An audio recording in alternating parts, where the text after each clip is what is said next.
If you have ever been behind the wheel of a Subaru or a classic Porsche, you have probably noticed a unique, low growling rumble that sounds different from your average four-cylinder commuter car. That distinct personality comes from the boxer engine, or what engineers call a horizontally opposed engine.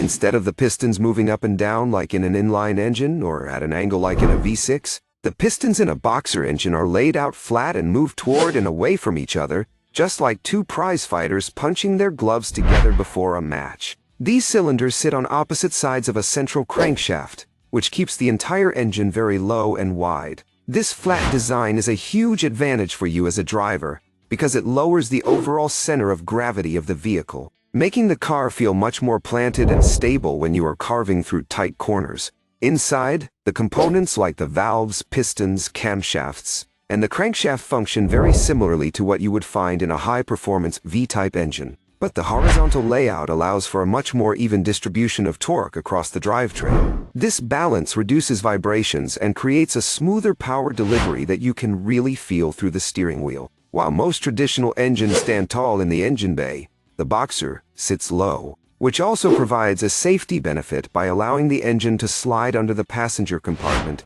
in the event of a front-end collision. It is a sophisticated piece of engineering that combines a mechanical balance with a signature sound that enthusiasts absolutely love. Understanding this layout helps you appreciate why certain cars handle the way they do, and why that flat 4 or flat 6 configuration has such a dedicated following in the automotive world.